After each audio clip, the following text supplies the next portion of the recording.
الحمد لله والصلاة والسلام على سيدنا محمد وعلى آله وأصحابه أجمعين. الحمد لله والصلاة والسلام على سيدنا محمد وعلى آله وأصحابه أجمعين. أما بعد، فأعوذ بالله من الشيطان الرجيم. بسم الله الرحمن الرحيم.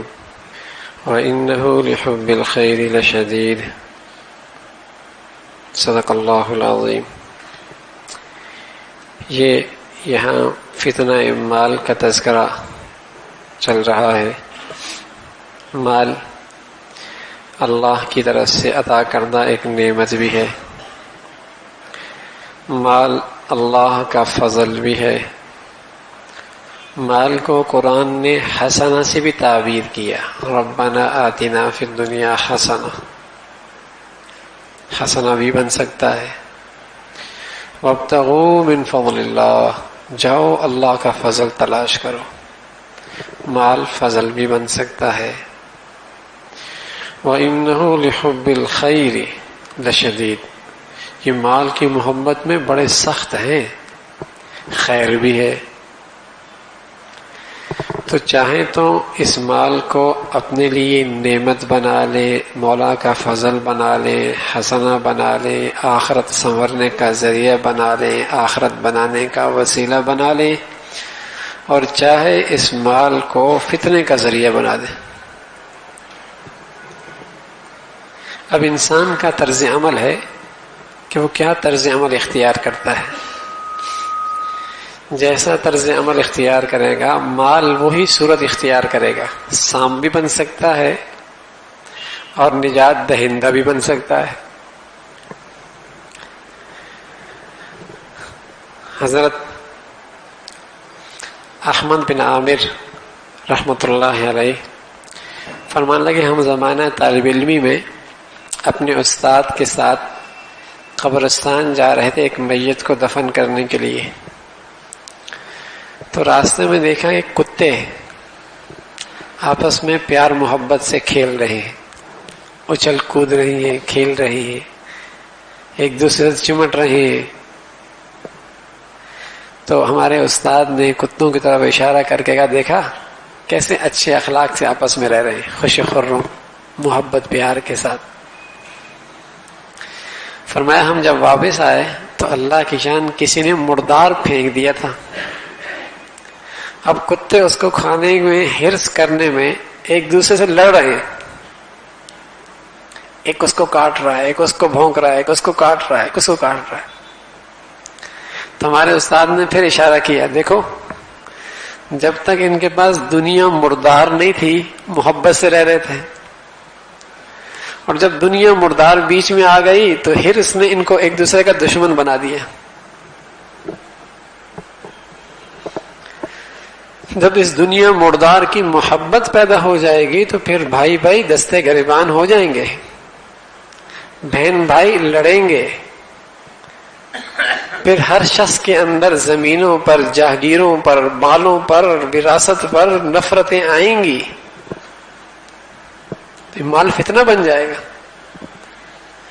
یہ ہرس مردار دنیا کی محبت دل میں نہ ہو تو بھائی بھی اکٹھے، بہنیں بھی اکٹھے، خاندان بھی اکٹھا.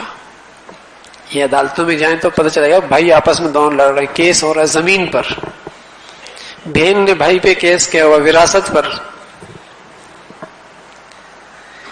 اس نے میرا مال نہیں دیا، اس تاجر ایسا ہے دبا کے بیٹھا ہے، گھر بڑا بنا لیا، پیسے اکٹھے کر لیے سب کچھ، لیکن میرا مال دبا کے بیٹھا ہے. یہ تو یہ مال کی ہرس محبت جب آتی ہے تو پھر نفرتیں ہیں، پھر اختلاف ہے، پھر قتل و غارت ہے. سب کیوں اغوا کیے جاتے ہیں؟ مال کی محبت ہے نا. دوسروں کی جانوں سے کھیلا کیا جاتا ہے، ڈاکے مار کے کیوں دوسروں کی جانوں کو خطرہ میں ڈالا؟ مال کی محبت ہے. تو مال کا ایک پہلو فتنہ، اور فتنہ برپا کر دیا اس نے. ہاں تو جب تک ان کتوں کے درمیان مردار چیز نہیں تھی محبت سے رہ رہے تھے، اور جب مردار آئی تو ایک دوسرے میں بھونکنے لگ گئے، نفرتیں لڑنے لگ گئے. تو فرمایا استاد محترم نے اشارہ کیا، بیٹے دنیا کی محبت دل میں نہ لینا، اگر یہ آ گئی تو پھر کوئی ساتھ نہیں رہے گا. یہ حرص ایک ایسی بلا ہے. اس لیے پیارے رسول صلی اللہ علیہ وسلم نے فرمایا واللہ ما الفقر اخشى علیکم ولکن اخشى ان تبسط علیکم الدنیا. مجھے تمہارے بارے میں یہ اندیشہ نہیں کہ تم فقیر بن جاؤ گے، تم پہ فقر آ جائے گا، اس کا اندیشہ نہیں ہے. اندیشہ یہ ہے کہ تم پر دنیا کی وسعت ہو جائے گی. کما بسطت علی من کان قبلکم، جیسے پہلے قوموں پر دنیا کی خوشحالی بڑھ گئی، دولت بڑھ گئی، دنیا کے وسائل بڑھ گئے. فتنافسوها کما تنافسوها، تم دولت کے حرص میں ایک دوسرے سے سبقت کرو گے جیسے انہوں نے سبقت کی. فتہلککم کما اہلکتم، تو یہ دنیا تمہیں ہلاک کر دے گی جیسے پہلوں کو اس نے ہلاک کیا. 20 سال 40 سال پیچھے جائیں تو کیا مسلمانوں کے پاس اتنی دولت تھی؟ ہمارے گھروں میں اتنا مال دولت تھا؟ لیکن آپ یہ دیکھیں کہ 20 سال پہلے کیسے خاندان جڑے ہوئے تھے، کیسے بھائی بھائی کے لیے جان دیا کرتا تھا، بہن بھائیوں میں کیسے سچی محبت تھی، کیسا آپس میں پیار اور الفت تھا، کیسے ایک خاندان گھر بلکہ پورے شہر پورے علاقے ایک کنبے کی مانند ہوا کرتے تھے، ایک گھرانے کی مانند ہوا کرتے تھے. ایک بستی کا آدمی دوسرے بستی کونے والے کو بھی جانتا تھا، اس کا کیا حال ہے، کیا حال ہے، طبیعت کیسی ہے، بیمار تو نہیں ہے، کیسا ہے، سب کو پتا. تو نبی کی بات تو ٹھیک ہے نا، میرے نبی تو نباز ہیں امت کا، سب سے بڑے طبیب ہیں. فرمایا یہ فتنہ بن کے آئے گی جب دلوں میں محبت آئے گی. ہرس میرا پیٹ بھر جائے، میرا گھر میں آ جائے دولت، میرا زندگی کا اسٹیٹس اچھا ہو جائے، میرے اولادیں پڑھ جائیں، دوسروں کا چاہے گھر برباد ہی کیوں نہ ہو، بھائی کا گھر برباد ہی کیوں نہ ہو، بہن کا گھر تباہ ہی کیوں نہ ہو، دوسرے بیچارے کی زندگی خراب ہی کیوں نہ ہو، میرا پیٹ بھرنا چاہیے. تو پھر ماتحت اپنے مالکوں کے دشمن بنیں گے، مالک اپنے ماتحتوں کے دشمن بنیں گے. مالک کہتا میرا پیٹ بھرے، ماتحت کہتا میرا پیٹ بھرے، دشمنی ہوگی نا. مزدور مالک سے جھگڑ رہا ہے، مالک مزدور سے جھگڑ رہا ہے، بھائی بھائی سے جھگڑ رہا ہے. تو رسول کریم صلی اللہ علیہ وسلم نے فرمایا کہ یوں معاشرے کے اندر یہ مال کی حرص فتنہ بن کے آئے گی، فتنہ بنے گا امت کے لیے. ایک موقع پر رسول کریم صلی اللہ علیہ وسلم نے فرمایا کہ اگر کسی بکریوں کے ریوڑ میں 2 بھیڑیے چھوڑ دیے جائیں تو وہ 2 بھیڑیے بکریوں کے اس ریوڑ کا اتنا نقصان نہیں کریں گے جتنا انسانوں کے معاشرے کے اندر مال کی محبت اور جاہ، عزت، میری واہ واہ ہو جائے. یہ 2 چیزیں جتنی انسانی معاشرے کو برباد کریں گی. اتنی بھیڑیے نقصان نہیں پہنچائے گا بکریوں کو جتنا اگر معاشرے کے اندر کوئی یہ تک جذبہ موجود ہے کہ میری واہ واہ ہو، میں اوپر رہوں، میرا سب کوئی میری عزت ہو اور میں مالدار بن جاؤں. یہ 2 چیزیں ایسی ہیں فرمایا یہ تو انسانی معاشرے کو برباد کر دیں. اس لیے آپ علیہ الصلوۃ والسلام نے خبردار کیا اور فرمایا لکل امت فتنہ، ہر امت کا کوئی نہ کوئی خاص فتنہ ہوتا ہے جس میں وہ مبتلا ہوتی ہے. وہ فتنۃ امتی المال، میری امت کا فتنہ مال ہے، مال کے اندر پڑے گی. رسول کریم صلی اللہ علیہ وسلم فرمایا کرتے تھے 2 چیزوں سے لوگ نفرت کرتے نہ آئے، ایک موت، حالانکہ فرمایا موت ان کے لیے تو بہت بہتر ہے، بہت سے فتنوں سے بچ جائیں گے، بہت سارے فتنوں سے بچ جائیں گے. اور دوسرا فرمایا وَيَكْرَهُ قِلَّةَ الْمَالِ، کہ مال تھوڑا نہ ہو. فرمایا وَقِلَّةَ الْمَالِ أَقَلُّ لِلْحِسَابِ، مال تھوڑا ہوگا تو حساب تھوڑا ہوگا. لیکن کہاں سمجھ میں آتی، یہ تو انہیں سمجھ میں آیا جنہیں مرنے کے 100% یقین ہو. ہم تو کہتے ہیں یہاں سیٹ ہو جائے وہاں دیکھی جائے گی، یہاں سیٹ ہونا چاہیے، یہاں خواہشات پوری ہونی چاہیے. تو فرمایا کہ اس کو پسند کرتے ہیں. تو میرے عزیزو، مال فضل بھی بنا سکتے ہیں اپنے حق میں، نعمت بھی بنا سکتے ہیں، حسنہ بھی بنا سکتے ہیں، خیر بھی بنا سکتے ہیں، اور فتنہ بھی ہو سکتا ہے۔ اب یہ مال فتنہ کیسے بنتا ہے؟ فرمایا پہلی چیز کہ انسان مال و دولت میں ایسا مبتلا ہو جائے، اس کے کمانے میں، اس کے سلسلے میں ایسا مصروف ہو جائے کہ عن ذکر اللہ یا ایھا الذین آمنوا لا تلہوا، اللہ کی یاد ہی بھول جائے، اللہ ہی یاد نہ رہے۔ نماز پڑھ لیں یا ٹائم نہیں ہے، ارے تم پیدا کس لیے ہو؟ کمانے کے لیے۔ پاک نہیں ہوں میں، ارے اس ناپاکی کی حالت میں تیری موت آ جائے گی تو کیا ہوگا؟ فرشتے نہیں قریب آئیں گے تیرے، شیاطین قریب ہوں گے، کلمہ بھی نصیب نہیں ہوگا۔ آج مال کی مشغولیت ایسی ہے کہ اللہ کی یاد کے لیے فرصت نہیں ہے اس کے پاس، فرائض دینی ادا کرنے کی فرصت نہیں ہے، تلاوت قرآن سیکھنے کی فرصت نہیں ہے، اللہ کو اللہ یاد کرنے کی فرصت، اللہ کو یاد کرنے کی فرصت نہیں ہے۔ فرمایا اس کی نحوست سے بھی یہ مال فتنہ بنتا ہے۔ دوسری بات فرمائی کہ اس میں جو اللہ کا حق ہے، بندہ وہ مال اللہ کا حق ادا نہ کرے۔ مال میں مخلوق کا بھی حق ہے، خالق کا بھی حق ہے۔ جب اس کے اندر کوتاہی کرے گا تو یہ مال وبال بنے گا، فتنہ بنے گا، نعمت نہیں بنے گی۔ تیسری بات فرمائی کہ جب تمہیں مال مل رہا ہے، جب مال مل رہا ہے تو قارون کی زبان نہ بولا کرو کہ یہ تو میرا اپنا کمال ہے، میری اپنی محنت ہے، انما اوتیت علی علم عندی، یہ قارون کی زبان ہے۔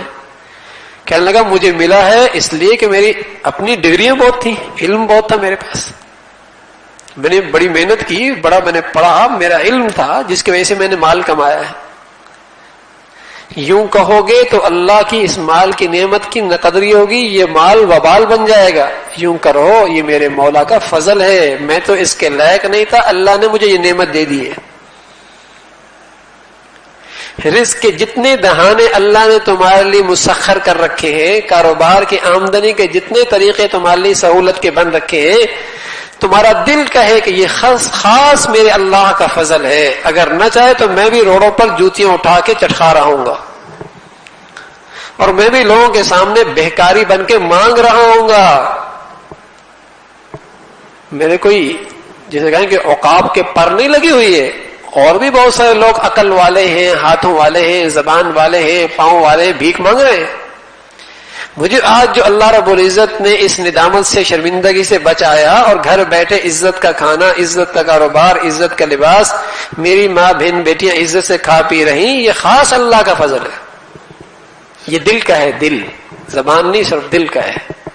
اور جب دل کہے گا تو انشاءاللہ جسم کو رب کے سامنے جھکنے کی توفیق بھی ہوگی۔ تو قارون کی زبان نہ ہو، اپنی صلاحیتوں پر ناز، اپنی ڈگریوں پہ ناز، اپنے ہنر پہ ناز، اپنے قابلیت پہ ناز، اپنے تجربے پہ ناز، اپنی محنت پہ ناز، اور مولا کو ہی بھول جائے۔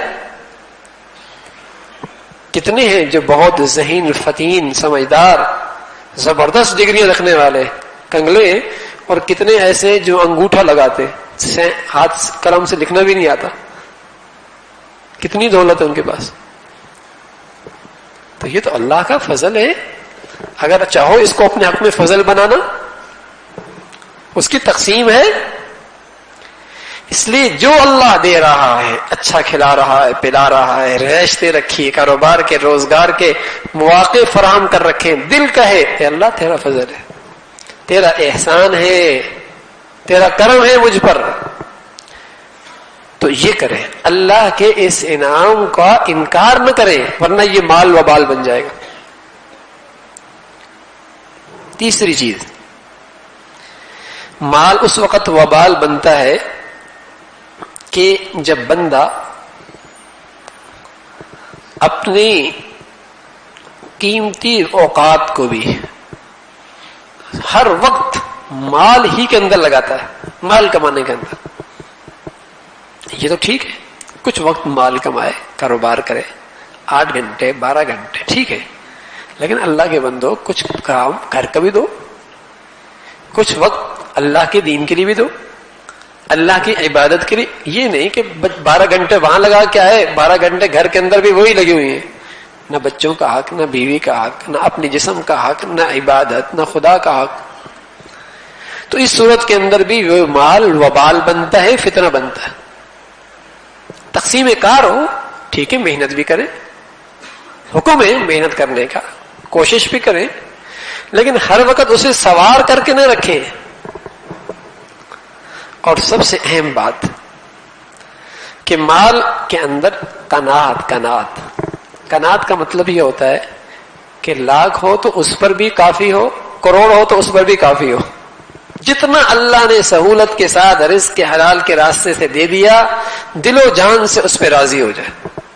قناعت اگر یہ کرو گے تب بھی یہ مال نعمت بنے گا, وبال نہیں بنے گا, فتنہ نہیں بنے گا. اور ایک یہ کہ مال کماتے ہوئے اپنی نیت ٹھیک کر لو. کیا کہ مال اس لیے کما کر رہا ہوں کہ اللہ کے اور اللہ کی مخلوق کے حق ادا کر سکوں. بیوی بچوں کے میرے اوپر حق ہیں, میری ذات کے, میرے جسم کے میرے اوپر حق ہیں, اللہ کے میرے اوپر حق ہیں.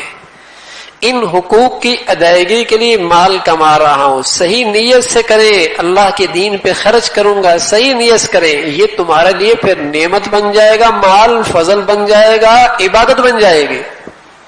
اور اگر کمایا ریا کے لیے, شہرت کے لیے, واہ واہ ہونے کے لیے, دکھلاوے کے لیے, چاہے حلال راستے سے کمایا, نیت یہ ہے تب بھی یہ مال فتنہ بنے گا, وبال بنے گا. نیت ٹھیک ہو کہ کیوں کما رہا ہوں, اللہ راضی ہو جائے, مخلوق خدا کے حق ادا ہو جائیں, انشاءاللہ دین کی بھی خدمت کروں گا اور اپنی ضروریات بھی پوری کروں گا. تو میرے عزیزو, اگر اس طریقے سے آدمی اہتمام کرے تو انشاءاللہ مال کے فتنے سے محفوظ رہے گا, مال کے فتنے سے محفوظ. تو خلاصہ یہ ہوا کہ حلال جگہ سے کمائے, حلال جگہ پہ خرچ کرے, اللہ اور اللہ کی مخلوق کا حق ادا کرے, اوقات عبادت الگ کر دے, نیت ٹھیک کرے. ان نیتوں کے کرنے سے یہ مال نعمت بنے گا, اللہ کا فضل بنے گا, آخرت سنوارنے کا ذریعہ بنے. تو میں عرض یہ کر رہا تھا کہ مال اپنے ذات میں بری چیز نہیں ہے, ہر شخص کا طرز عمل اسے اچھا اور برا بنا دیتا ہے. اگر طرز عمل ٹھیک ہے تو مال اللہ کی نعمت ہے, اور اگر طرز عمل ٹھیک نہیں تو یہ مال باعث زحمت ہے. اللہ عمل کی توفیق نصیب فرما دے. الحمدللہ رب العالمین والصلاة والسلام علی سیدنا محمد وعلی آلہ واصحابہ اجمعین. اللهم لك الحمد كله ولك الشكر كله, اللهم لك الحمد كله ولك الشكر كله. نستغفر الله صلى الله على سيدنا محمد وعلى آله وأصحابه أجمعين برحمتك.